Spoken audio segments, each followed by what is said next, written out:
Hello guys, welcome back to the channel and welcome back to Elite Wrestling. तो guys हमेशा की तरह ही आज भी हम AEW कंपनी के बहुत ही बड़े और बहुत सारे अपडेट्स के बारे में बात करने वाले हैं। और गाइज आज इस वीडियो के अंदर हम जानने वाले हैं कि क्या कोडी रोड्स AEW कंपनी छोड़कर जाने वाले हैं या नहीं। AEW ने अपने कंपनी के अंदर और दो नए सुपरस्टार्स को साइन कर लिया है। हाल ही में मैट हार्डी ने भी अपने फैंस को एक खुशखबर दी है। क्रिस जेरिको ने एक नया ट्रेडमार्क फाइल कर लिया है और फिलहाल में केनी ओमेगा की हेल्थ को लेकर भी एक अपडेट सामने आई है। जिन सभी चीजों के बारे में आज इस वीडियो के अंदर हम बात करने वाले हैं, तो अगर आप ये सब अपडेट्स मिस नहीं करना चाहते तो गाइज ये वीडियो एकदम आखिर तक देखना। पर गाइज ऐसे ही AEW कंपनी से रिलेटेड हर एक न्यूज, रूमर और अपडेट और AEW कंपनी के हर एक शो का रिव्यू पाने के लिए हमारे चैनल को सब्सक्राइब करना मत भूलना। और गाइज अब ज्यादा देर ना लगाते हुए चलिए ये वीडियो शुरू करते हैं। और सबसे पहले बात करते हैं क्रिस जेरिको की और जानते हैं कि क्रिस जेरिको ने हाल ही में कौन सा नया ट्रेडमार्क फाइल किया है। तो गाइज आपको तो पता ही होगा कि कोई भी कंपनी अपने किसी भी एसेट का एक ट्रेडमार्क फाइल करती है जिससे कि उस कंपनी की उस चीज का नाम उस कंपनी के अलावा और कोई इस्तेमाल ना कर सके। और ऐसे ही रेसलिंग इंडस्ट्री के अंदर AEW और WWE इन दोनों ही कंपनियों ने बहुत सारे ट्रेडमार्क्स फाइल किए हैं जिससे कि इन कंपनियों के कुछ एसेट के नाम इन कंपनियों के अलावा कोई और इस्तेमाल नहीं कर सकता। पर ऐसे ना सिर्फ कंपनियां बल्कि रेसलर्स भी अपने नाम के कई सारे ट्रेडमार्क्स फाइल करवाते हैं। और ऐसे ही क्रिस जेरिको ने भी एक ट्रेडमार्क फाइल करवाया है और ये ट्रेडमार्क क्रिस जेरिको के नए निकनेम गॉड ऑफ वॉर का है। और हम हाल फिलहाल में AEW के डायनामाइट शो के ऊपर देख रहे हैं कि क्रिस जेरिको काफी जल्दी काफी बड़े मैचेस सीरीज का पार्ट होने वाले हैं। इसीलिए जेरिको अपने आप को गॉड ऑफ वॉर बुला रहे हैं, जो कि प्रोबेबली क्रिस जेरिको का नया निकनेम है। और हाल ही में क्रिस जेरिको ने अपने इस निकनेम के लिए ट्रेडमार्क फाइल किया है जिससे कि God of war trademark wrestling industry के अंदर क्रिस जेरिको का हो चुका है। और मैंने यहाँ पर रेसलिंग इंडस्ट्री के अंदर इसीलिए कहा क्योंकि आपको पता होगा कि गॉड ऑफ वॉर नाम के कुछ वीडियो गेम्स पे आते हैं, पर वीडियो गेम डिवीजन के अंदर गॉड ऑफ वॉर नाम का ट्रेडमार्क पहले से रजिस्टर किया था, पर ये ट्रेडमार्क अब तक रेसलिंग इंडस्ट्री के अंदर इस्तेमाल नहीं किया गया था। इसीलिए क्रिस जेरिको ये ट्रेडमार्क अपने नाम के ऊपर रजिस्टर कर पाए और अब क्रिस जेरिको रेसलिंग इंडस्ट्री के अंदर ऑफिशियली बन चुके हैं गॉड ऑफ वॉर। जिसके ऊपर आपका क्या कहना है ये आप मुझे कमेंट कर बताइए और कमेंट कर ये भी बताना मत भूलना कि आपको ये निकनेम कैसा लगा। लेकिन गाइज अब हम आगे बढ़ते हैं और बात करते हैं हमारी अगली अपडेट की और जानते हैं कि हाल ही में मैट हार्डी ने अपने फैंस को कौन सी खुशखबर दी है। तो गाइज आपको तो पता ही होगा कि जब से ये पैंडेमिक शुरू हुआ है तब से हमें रेसलिंग इंडस्ट्री के अंदर कई सारे कपल्स अपने बेटी बेटियों को जन्म देते हुए दिखाई दिए हैं, जैसे कि सेथ रॉलिंस और बेकी लिंच, जॉन मॉक्सले और रेने पिकेट और कोडी रोड्स और ब्रैंडी रोड्स, इन सभी ने हाल ही में अपने फर्स्ट चाइल्ड को जन्म दिया है। और इन सब के बाद मैट हार्डी भी कहां पर पीछे रहने वाले थे, क्योंकि मैट हार्डी ने भी हाल ही में एक ट्वीट कर बताया कि फाइनली मैट हार्डी की वाइफ रेबेका हार्डी ने उनके चौथे बच्चे को जन्म दे दिया है और एक मैट हार्डी का चौथा बच्चा है जो कि एक डॉटर है। और मैट हार्डी को अब तक 3 बेटे हुए थे, लेकिन फाइनली मैट हार्डी को भी एक बेटी हो चुकी है। जो बात हाल ही में मैट हार्डी ने अपनी सोशल मीडिया अकाउंट्स के थ्रू शेयर की है कि मैट हार्डी की वाइफ ने पिछले 6 सालों के अंदर मैट हार्डी को 4 बच्चे दिए हैं और इन सभी को मैट हार्डी की बीवी यानी कि रेबेका हार्डी ने नेचुरली अपने घर पर जन्म दिया है। जो देखा जाए तो काफी टफ चीज होती है, लेकिन यूनाइटेड स्टेट्स के अंदर ये पॉसिबल है। और इससे कहना पड़ेगा कि हार्डी फैमिली के अंदर एक और नया मेंबर जुड़ चुका है, जिसके ऊपर आपका क्या कहना है ये आप मुझे कमेंट कर बताइए। पर मुझे लगता है कि बच्चे सिर्फ 2 ही अच्छे होते हैं, लेकिन चलो ये मैट हार्डी का निजी मामला है, इसीलिए मैट हार्डी को कांग्रेस कर अब हम आगे बढ़ते हैं और बात करते हैं हमारी अगली अपडेट की और जानते हैं कि हाल फिलहाल में AEW ने अपनी कंपनी के अंदर कौन से नए रेसलर्स को साइन कर लिया है।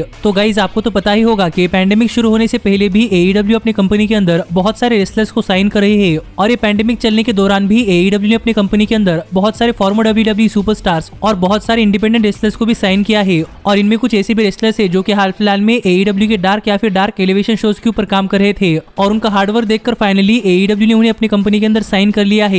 और फिलहाल में इस लिस्ट के अंदर एक नहीं बल्कि 2 और नए नाम जुड़ चुके हैं, जो कोई और नहीं बल्कि AEW के डार्क और डार्क एलिवेशन शो के ऊपर परफॉर्म करने वाली टैग टीम वार्सिटी ब्लॉन्ड्स है। और हाल ही में AEW ने अपने सोशल मीडिया अकाउंट्स के थ्रू अनाउंस कर दिया है कि फाइनली AEW ने वार्सिटी ब्लॉन्ड्स को अपनी कंपनी के अंदर साइन कर लिया है, यानी कि AEW ने ब्रायन पिलमन जूनियर और ग्रिफ गैरिसन इन दोनों को ही अपनी कंपनी के अंदर साइन कर लिया है। जो देखा जाए तो ब्रायन पिलमन जूनियर और ग्रिफ गैरिसन के लिए काफी अच्छी बात है, क्योंकि फाइनली ये दोनों ही सुपरस्टार्स किसी लिजिट रेसलिंग कंपनी के लिए काम करने वाले हैं। पर हमें अब तक ये नहीं पता कि क्या AEW ने वार्सिटी ब्लॉन्ड्स की 3rd मेंबर यानी कि जूलिया हार्ट को अपनी कंपनी के अंदर साइन किया है या नहीं, क्योंकि AEW ने जूलिया हार्ट को लेकर कोई भी अनाउंसमेंट नहीं की। पर मुझे लगता है कि प्रोबेबली अब तक AEW ने जूलिया हार्ट को अपनी कंपनी के अंदर साइन नहीं किया। पर क्या पता वार्सिटी ब्लॉन्ड्स के AEW कंपनी ज्वाइन करने के बाद जूलिया हार्ट भी हमें काफी जल्दी AEW कंपनी ज्वाइन करती हुई दिखाई दे सकती है। पर हाल फिलहाल में वार्सिटी ब्लॉन्ड्स ने AEW कंपनी ज्वाइन की है, पर अब तक वार्सिटी ब्लॉन्ड्स के कॉन्टैक्ट के बारे में कुछ ज्यादा डिटेल सामने नहीं आए। लेकिन जैसे ही वार्सिटी ब्लॉन्ड्स के AEW कॉन्टैक्ट डिटेल सामने आते हैं वैसे ही मैं वो डिटेल्स आपको बता दूंगा।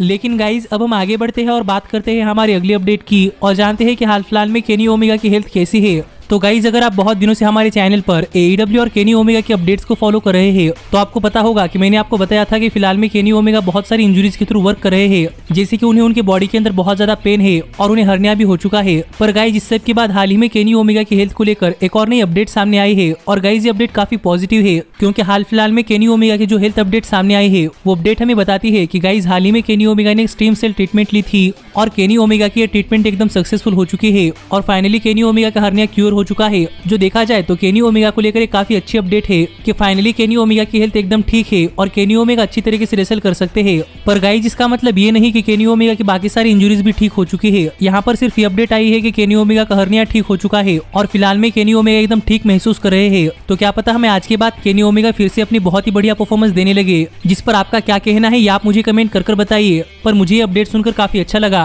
कि फाइनली केनी ओमेगा एकदम ठीक हो चुके हैं और केनी ओमेगा की हालत एकदम ठीक है। पर गाइज अब हम आगे बढ़ते हैं और बात करते हैं हमारी अगली अपडेट की। लेकिन गाइज आगे बढ़ने से पहले मैं आपको बताना चाहूंगा कि प्रोबेबली कल से आपको हमारे दूसरे चैनल पर भी रेगुलर वीडियोस देखने को मिलने वाली है। और अगर आपको नहीं पता कि हमारा दूसरा चैनल कौन सा है तो आप ऊपर आए हुए कार्ड के ऊपर क्लिक कर हमारे दूसरे चैनल को भी देख सकते हैं, जहाँ पर आपको टीवी शोज, मूवीज और वेब सीरीज के एक्सप्लेनेशन देखने को मिलते हैं। पर अब हम आगे बढ़ते हैं और बात करते हैं हमारे सबसे मेन अपडेट की और जानते हैं कि क्या कोडी रोड्स AEW कंपनी छोड़कर जाने वाले हैं या नहीं। तो गाइज आपको तो पता ही होगा कि AEW कंपनी बनाने में कोडी रोड्स का की रोल रहा है और हम कह सकते हैं कि कहीं ना कहीं कोडी रोड्स की वजह से ही AEW कंपनी बनी है। और इस सब के बाद फाइनली कोडी रोड्स को लेकर अपडेट सामने आ रही है कि guys Cody Rhodes probably AEW company छोड़कर जा सकते हैं। और मैं यहाँ पर कोडी रोड्स के AEW कंपनी परमानेंटली छोड़ने के बारे में बात नहीं कर रहा, मैं यहाँ पर कोडी रोड्स के AEW कंपनी टेम्पररीली छोड़ने के बारे में बात कर रहा हूँ, क्योंकि गाइज आपको तो पता ही होगा कि कोडी रोड्स फिलहाल में एक फुल टाइम रेसलर के साथ साथ एक सेलिब्रिटी भी है और कोडी रोड्स अपना खुद का रियलिटी शो यानी कि गोबिक शो भी चलाते हैं। और हाल ही में डेव मैडजर ने बताया कि कोडी रोड्स के उसी शो के दूसरे जज यानी कि स्नूप डॉग का कहना है कि गोबिक शो के नेक्स्ट मंथ के सभी एपिसोड्स अगस्त मंथ की शुरुआत में ही टेप कर लिए जाए, क्योंकि प्रोबेबली इसके बाद स्नूप डॉग को टाइम नहीं है। इसलिए स्नूप डॉग चाहते हैं कि गोबिक शो के नेक्स्ट सीजन के सभी एपिसोड अगस्त मंथ की शुरुआत में ही टेप कर लिए जाए। इसीलिए प्रोबेबली वार्नर मीडिया गोबिक शो के नेक्स्ट सीजन के सभी एपिसोड अगस्त मंथ की शुरुआत में टेप करती हुई दिखाई दे सकती है। तो शायद इस वजह से कोडी रोड्स को AEW के कुछ डायनामाइट शोज भी मिस करना पड़े, क्योंकि उन्हें भी गोबिक शो के टेपिंग्स के अंदर जाना पड़ेगा। इसीलिए प्रोबेबली कोडी रोड्स अगस्त मंथ की शुरुआत की कुछ डायनामाइट शोज मिस कर सकते हैं, जो देखा जाए तो कोडी रोड्स के लिए काफी बुरी बात है, क्योंकि गाइज हाल ही में AEW कंपनी के अंदर कोडी रोड्स और मैलेकाई ब्लैक की स्टोरी लाइन शुरू हुई है और अगर कोडी रोड्स AEW के डायनामाइट शो से ब्रेक लेने वाले हैं तो प्रोबेबली स्टोरी लाइन के ऊपर थोड़ा फार ब्रेक लग सकता है। पर क्या पता हमें यहाँ पर AEW कोडी रोड्स के साथ एक इंजरी का एंगल दिखाती हुई दिखाई दे सकती है, जिससे कि AEW कोडी रोड्स को टेलीविजन से ऑफ रख सके और कोडी की रिटर्न के बाद AEW कोडी और मैलेकाई ब्लैक की स्टोरी कंटिन्यू कर सके। पर फिलहाल की रिपोर्ट्स के हिसाब से कोडी रोड्स अगस्त मंथ की शुरुआत की कुछ डायनामाइट शोज मिस कर सकते हैं, जिस पर आपका क्या कहना है ये आप मुझे कमेंट कर बताइए। पर गाइज हमारी आज की वीडियो यही तक की थी और अभी मिलता हूँ आपसे अगली वीडियो में। पर तब तक stay healthy, stay happy and keep watching elite wrestling. Hey, did you like that video? Click the screen for more.